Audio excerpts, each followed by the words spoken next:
Hello बच्चों, स्वागत है आपको अपना यूट्यूब चैनल में। इसमें हम लोग करने वाले हैं फिजिक्स का चैप्टर 1। ठीक है, चैप्टर क्या करने वाले हैं? 1। चैप्टर 1 का वीवीआई एग्जेक्टिव करने वाले हैं। जो क्या हो, वीवीआई हो, लेकिन वीवीआई इम्पोर्टेंट एग्जेक्टिव करने वाले हैं। तो वीडियो में लास्ट तक बने रहिएगा, चैनल को सब्सक्राइब कर लीजिएगा। चलिए हम लोग क्वेश्चन की ओर ध्यान देते हैं। ठीक है, देखिए हमारा पहला नंबर क्वेश्चन है कि समतल दर्पण द्वारा बना प्रतिबिंब सादा कैसा होता है? वास्तविक होता है, आभासी और सीधा होता है, वास्तविक और सीधा होता है, या आभासी और उल्टा होता है। इसका जो आंसर है, देखिए आंसर दिया हुआ है, आंसर हमारा क्या हो जाएगा? बी हो जाएगा। ठीक है, ऑप्शन जो हो जाएगा बी हो जाएगा, आभासी और सीधा, यानी काल्पनिक और सीधा। ऑप्शन क्या हो जाएगा? बी हो जाएगा। इसी तरह क्वेश्चन नंबर 2 देखेंगे। क्वेश्चन नंबर 2 देखिए क्या कह रहा है, समतल दर्पण में किस प्रकार के प्रतिबिंब बनते हैं? वास्तविक प्रतिबिंब, आभासी प्रतिबिंब, दोनों प्रतिबिंब, इनमें से कोई नहीं। तो हमारा क्या हो जाएगा? क्वेश्चन नंबर 2 का जो आंसर हो जाएगा हमारा बी हो जाएगा। ठीक है, क्या हो जाएगा? बी हो जाएगा। देखिए सभी जो है वीवीआई एग्जेक्टिव है, एग्जाम में ये सब पूछा जाता है और पूछने की ज़्यादा संभावना रहती है।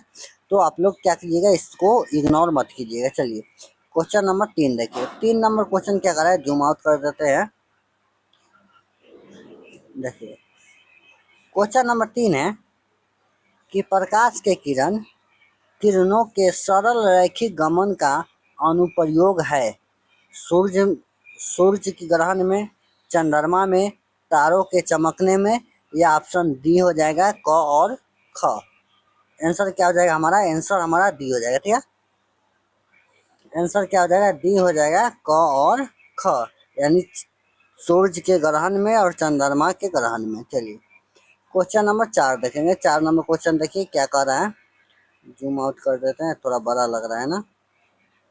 चलिए क्वेश्चन नंबर 4 है कि किसी वस्तु की छाया तभी बन सकती है जब प्रकाश की किरण गमन करेगी। कैसे? ऑप्शन देखिए, सीधी रेखा में, टेढ़ी रेखा में, किसी भी दिशा में, इनमें से कोई नहीं। ठीक है, तो ऑप्शन क्या हो जाएगा हमारा? ऑप्शन जो हो जाएगा ए हो जाएगा। ठीक है, कब प्रतिबिंब बनेगा? जब सीधी रेखा में गमन करेगी। कब करेगी? सीधी रेखा में गमन करेगी, तभी प्रतिबिंब बनेगा। आइए क्वेश्चन नंबर 5 देखते हैं। ठीक है, थोड़ा और जूम आउट कर देते हैं। देखिए 5 नंबर क्वेश्चन क्या कर रहा है। हाँ, 5 नंबर क्वेश्चन है कि प्रकाश स्रोत के सामने एक हरी रंग की छड़ी का छड़ी का खड़ा कर रख देने पर छाया कैसी होगी? लाल रंग की, हरी रंग की, काली रंग की, पीली रंग की। तो उसकी छाया जो होगी हमारी काली रंग की होगी। ठीक है, काली रंग के, ऑप्शन सी हो जाए। देखिए प्रकाश स्रोत के सामने एक हरी रंग की छड़ को खड़ा कर दिया जाए। ठीक है, छड़ है, थोड़ा मिस्टेक हो गया है टाइपिंग में, कोई बात नहीं है। चलिए क्वेश्चन नंबर 6 देखेंगे। 6 नंबर क्वेश्चन देखिए क्या कह रहा है, किसी प्रकाश स्रोत के सामने एक रुकावट रख देने पर बनती है छाया, उप छाया, कुछ भी नहीं, ए बी दोनों। तो ऑप्शन क्या हो जाएगा हमारा? ऑप्शन हमारा डी होना चाहिए, क और ख दोनों। क्या हो जाएगा? ऑप्शन डी हो जाएगा, क और ख दोनों। चलिए क्वेश्चन नंबर 7 की ओर ध्यान देंगे। 7 नंबर क्वेश्चन देखिए आपकी स्क्रीन पे है। क्वेश्चन नंबर 7 का रहा है, प्रकाश स्रोत के सामने एक गेंद को रखने पर उसकी छाया कैसे बनेगी? ठोस गोल बनेगी, वृत्ताकार बनेगी, त्रिभुजकार बनेगी, या चौकार बनेगी? तो इसका जो हमारा आंसर हो जाना चाहिए, ख हो जाना चाहिए, यानी बी हो जाना चाहिए। कैसा बनेगी? वृत्ताकार बनेगी। ठीक है, वृत्ताकार। अगला क्वेश्चन देखिए 8 नंबर। 8 नंबर क्वेश्चन है, दृष्टि के भौतिक अनुभूति को कहा जाता है प्रकाश, ध्वनि, रंग, इनमें से कोई नहीं। तो हमारा ऑप्शन क्या हो जाएगा? ऑप्शन ए हो जाएगा, प्रकाश। ठीक है, ऑप्शन क्या हो जाएगा? ए हो जाएगा, प्रकाश। चलिए क्वेश्चन नंबर 9 देखिएगा। 9 नंबर है कि प्रकाश एक रूप है शक्ति का, ऊर्जा का, कार्य का, बल का। तो प्रकाश जो हमारा एक रूप है क्या है, ऊर्जा का है। ठीक है, ऑप्शन जो हो जाएगा बी हो जाएगा। क्या हो जाएगा, ऑप्शन हमारा बी हो जाएगा।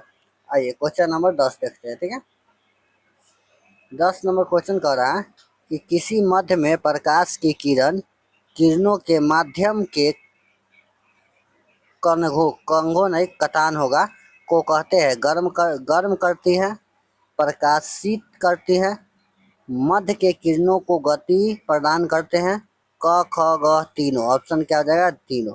तो इसका सही आंसर क्या हो जाएगा, डी हो जाएगा। ठीक है, तीनों। क्या हो जाएगा, तीनों। यहाँ पे कुछ गड़बड़ हो गया है, कोई बात नहीं है। चलिए क्वेश्चन नंबर 11 देखेंगे। ठीक है, कितना नंबर देखेंगे, क्वेश्चन नंबर 11। 11 नंबर क्वेश्चन क्या कर रहा है, प्रकाश किस ऊर्जा का रूप है, विकिरण ऊर्जा के, यह एक बल है, क ख दोनों, इनमें से कोई नहीं। तो क्वेश्चन नंबर जो है 11 का ऑप्शन जो हो जाएगा हमारा ए हो जाएगा। ठीक है, विकिरण। ठीक है, विकिरण ऊर्जा का प्रकाश एक रूप है। आइए अगला क्वेश्चन, क्वेश्चन नंबर 12। ठीक है, 12 नंबर क्वेश्चन है कि प्रकाश तरंग किस प्रकार की तरंग है, ध्वनि तरंग के समान, विद्युतीय चुंबकीय तरंग के समान, इनमें से कोई नहीं, इनमें से कोई नहीं। ये दोनों तो एक ही हुआ। तो ऑप्शन हमारा क्या हो जाएगा, ऑप्शन बी हो जाएगा, विद्युतीय चुंबकीय तरंग, ऑप्शन बी।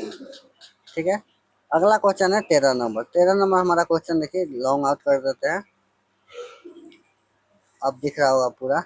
क्वेश्चन कर रहा है कि प्रकाश तरंग के गमन के लिए किस प्रकार की माध्यम की आवश्यकता होती है, यानी प्रकाश को चलने के लिए, गमन के लिए किस प्रकार के माध्यम की आवश्यकता होती है, द्रव्यनात्मक माध्यम, किसी भी प्रकार की माध्यम नहीं, ए बी दोनों, इनमें से कोई नहीं। तो ऑप्शन इसका क्या हो जाएगा, ऑप्शन जो हो जाएगा बी हो जाएगा, किसी प्रकार की माध्यम में क्या कर सकता है, चल सकता है, यानी ऑप्शन बी हो जाएगा। प्रकाश निर्वात में भी चलता है, हवा में भी चलता है, कांच में भी चलता है, पानी में भी चलता है, यानी कह सकते हैं किसी प्रकार के में चल सकता है। ठीक है, अगला क्वेश्चन देखिए 14 नंबर। प्रकाश का तरंगदैर्घ्य अन्य बाधाओं की तुलना में होती है, बहुत छोटा, बहुत बड़ा, समान, इनमें से कोई नहीं। तो 14 का आंसर जो हो जाएगा ये हो जाएगा, बहुत छोटा होता है। क्या होता है, बाकी सब बाधाओं के तुलना में जो होती है बहुत छोटी होती है। चलिए अगला क्वेश्चन देखेंगे, क्वेश्चन नंबर 15। ठीक है, 15 नंबर क्वेश्चन हमारा है कि प्रकाश किरण है, प्रकाश किरण क्या है, प्रकाश का बिंदु पथ, किरण का बिंदु पथ, ए बी दोनों, इनमें से कोई नहीं। तो देखिए इसका जो आंसर हो जाएगा दोनों हो जाएगा। ठीक है, ऑप्शन हमारा सी हो जाएगा, ए बी दोनों। अगला क्वेश्चन देखिए, क्वेश्चन नंबर 16। किरणों के समूह को हम क्या, एक सेकेंड, इसका ऑप्शन सी होगा, इसका तो ए होगा। ए 15 का जो हमारा ऑप्शन ए हो जाएगा, प्रकाश का बिंदु पथ, ए हो जाएगा, ऑप्शन ए हो जाएगा। ठीक है, इसका सी होगा। कह रहा है किरण के समूह को क्या कहा जाता है, तो किरण पुंज, प्रकाश पुंज दोनों, इनमें से कोई नहीं। देखिए हम दोनों कहते हैं, कुछ लोग किरण पुंज भी कहते हैं, कुछ लोग प्रकाश पुंज भी कहते हैं, यानी ऑप्शन क्या हो जाएगा, सी हो जाएगा हमारा। ठीक है, आइए क्वेश्चन नंबर 17 देखेंगे, इसको भी जूम आउट करना होगा। चलिए, कह रहा है किसी उच्च कोटि के पॉलिश किए गए दर्पण अपने पर पड़ने वाली प्रकाश को परावर्तित करता है, पूर्ण रूप से असंत है, अप अपवर्तित करता है और शोषित करता है। तो देखिए जब पॉलिश किया रहेगा ना तो पूर्ण रूप से क्या करेगा, पूर्ण रूप से परावर्तित कर देगा, यानी ऑप्शन ए के साथ हम लोग चलेंगे। क्या चलेंगे, ऑप्शन ए के साथ। चलिए अगला क्वेश्चन देखें, क्वेश्चन नंबर 18। क्वेश्चन देखिए, तेल से लगा कागज। ठीक है, तेल से लगा कागज होता है पारदर्शक, अपारदर्शक, पारभाषक, इनमें से कोई नहीं। देखिए तेल से जो भीगा हुआ रहेगा उसको हम लोग क्या कहेंगे, पारभाषक। ऑप्शन जो है सी के साथ हम लोग दौड़ेंगे। ठीक है, किसके साथ, सी के साथ। चलिए 19 नंबर, आधुनिक क्वांटम सिद्धांत के आधार पर प्रकाश को तरंग माना गया है, कण माना गया है, दोनों में से कुछ नहीं माना गया है या सभी माना गया है? क्या आधुनिक के जगह पर? तो ऑप्शन हो जाएगा सी, इनमें से कुछ भी नहीं माना गया है। ठीक है, ऑप्शन क्या हो जाएगा? सी हो जाएगा 19 का। चलिए अगला क्वेश्चन देखेंगे, क्वेश्चन नंबर 20। नहीं, 20 नंबर कह रहा है सूर्य से आने वाली प्रकाश पुंज कैसा होता है? चलिए ऑप्शन आपको दिखाते हैं। इसमें दे रहा है अपशिष्ट प्रकाश पुंज, सस्तिष्ट प्रकाश पुंज, समांतर प्रकाश पुंज, इनमें से सभी। कौन सा हो जाएगा? तो सूर्य से आने वाली प्रकाश पुंज हमें क्या होगा? समांतर प्रकाश पुंज हो जाएगा ना, बिल्कुल। चलिए क्वेश्चन नंबर 11। प्रकाश के किरण गमन करती है, 21 है। प्रकाश के किरण गमन करती है सीधी रेखा में, तिरछी रेखा में, किसी भी दिशा में, इनमें से कोई नहीं। तो इसका हमारा अंदाज से ऑप्शन ए होना चाहिए, सीधी रेखा में। क्या होना चाहिए? ऑप्शन ए होना चाहिए, सीधी रेखा में। आइए अगला क्वेश्चन देखिए, 22 नंबर। प्रकाश के परावर्तन के कितने नियम हैं? 1, 2, 3, 4। तो प्रकाश के परावर्तन के कितने नियम है? 2। ठीक है, और प्रकाश के अपवर्तन के क्या पूछेगा? अपवर्तन, इसका भी कितना नियम है? 2। यानी प्रकाश के परावर्तन के भी 2 नियम, प्रकाश के अपवर्तन के भी 2 नियम। चलिए क्वेश्चन नंबर यहाँ देखिए 23। जूम इन करना होगा, सॉरी जूम आउट करना होगा ना। क्या कह रहा है क्वेश्चन कि फोकस के आधार फोकस के अभिसारित करने वाले किरण पुंज परावर्तन के बाद समांतर हो जाता है दर्पण, अवतल दर्पण से उत्तल दर्पण, एक सेकेंड, उत्तल दर्पण से समतल दर्पण से, इनमें से कोई नहीं। तो ऑप्शन क्या हो जाएगा? ऑप्शन ए हो जाएगा। ठीक है, अवतल दर्पण से ऑप्शन हमारा ए हो जाएगा। आइए अगला क्वेश्चन 24 नंबर कह रहा है कि एफ बराबर आर बटा 2 सत्य है केवल अवतल दर्पण पे, उत्तल दर्पण पे, दोनों पे, समतल दर्पण पे। तो एफ बराबर आर बटा 2 जो है इस दोनों पे, यानी ऑप्शन हमारा सी हो जाएगा। ठीक है, ऑप्शन क्या हो जाएगा? सी हो जाएगा, अवतल दर्पण और उत्तल दर्पण दोनों पर। चलिए अगला क्वेश्चन देखेंगे, क्वेश्चन नंबर 25।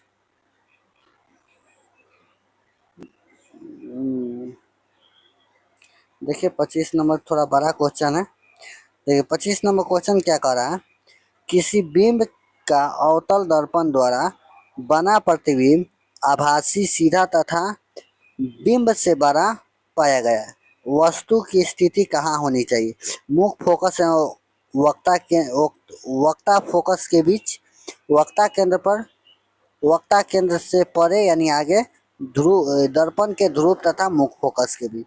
तो ऑप्शन जो हो जाएगा हमारा डी हो जाएगा। ठीक है, दर्पण के ध्रुव तथा मुख्य फोकस के बीच, ऑप्शन डी। चलिए क्वेश्चन नंबर 26। दर्पण के चौड़ाई को दर्पण के क्या कहा जाता है? दर्पण के फोकस, दर्पण के द्वारक, दर्पण के ध्रुव, इनमें से कोई नहीं। तो ऑप्शन जो हो जाएगा बी हो जाएगा। ठीक है, दर्पण के द्वारक। क्या हो जाएगा? ऑप्शन बी हो जाएगा, दर्पण के द्वारक। चलिए क्वेश्चन नंबर 27। अवतल दर्पण के प्रकारन में किसी वस्तु का वास्तविक और उल्टा प्रतिबिंब के लिए अवधन होता है, ऋणात्मक, धनात्मक, दोनों, इनमें से कोई। देखिए अवतल दर्पण की बात कर रहा है, किसका बात कर रहा है? अवतल दर्पण के। तो अवतल दर्पण के जो होता है ऋणात्मक होता है। ठीक है, याद रखिएगा आप लोग, अवतल दर्पण का जो अवधन होता है हमेशा ऋणात्मक होता है। आइए अब पूछ रहा है अवतल दर्पण, अब देखिए अवतल दर्पण में आभासी और सीधा प्रतिबिंब के लिए अवधन होता है ऋणात्मक, धनात्मक, दोनों, इनमें से कोई नहीं। तो ये जो हो जाएगा हमारा धनात्मक हो जाएगा। ठीक है, ऑप्शन क्या हो जाएगा? बी हो जाएगा, धनात्मक। क्वेश्चन नंबर देखिए 29। 29 नंबर क्वेश्चन क्या कह रहा है, नई क्रांतिक चिन्ह परिपाटी के अनुसार दर्पण के सामने रखे गए बिंब की दूरी ली जाती है धनात्मक, ऋणात्मक, कभी किसी से नहीं, इनमें से कोई नहीं। तो ऑप्शन क्या हो जाएगा इसका? ऑप्शन हो जाएगा बी हो जाएगा ऋणात्मक। ऑप्शन क्या हो जाएगा? बी हो जाएगा ऋणात्मक। आइए क्वेश्चन नंबर 30 नंबर क्वेश्चन और अंतिम क्वेश्चन है। प्रयोग में एक प्रयोग में अवतल दर्पण द्वारा किसी भी बिंब का प्रतिबिंब एक पर्दे पर प्राप्त किया जाता है। दर्पण की फोकस दूरी निर्धारित करने के लिए प्रयोगकर्ता को मापने की जरूरत है। दर्पण तथा पर्दे के बीच की दूरी, दर्पण तथा बिंब के बीच की दूरी, ये भी दोनों इनमें से कोई नहीं। तो ऑप्शन ए हो जाएगा दर्पण तथा बिंब के पर्दे के बीच की दूरी। चलिए, अगर आपको किसी प्रकार की समस्या हो तो आप इस नंबर पे व्हाट्सअप कर सकते हैं, ठीक है। मिलते हैं नेक्स्ट क्लास में, तब तक के लिए जय हिंद जय भारत।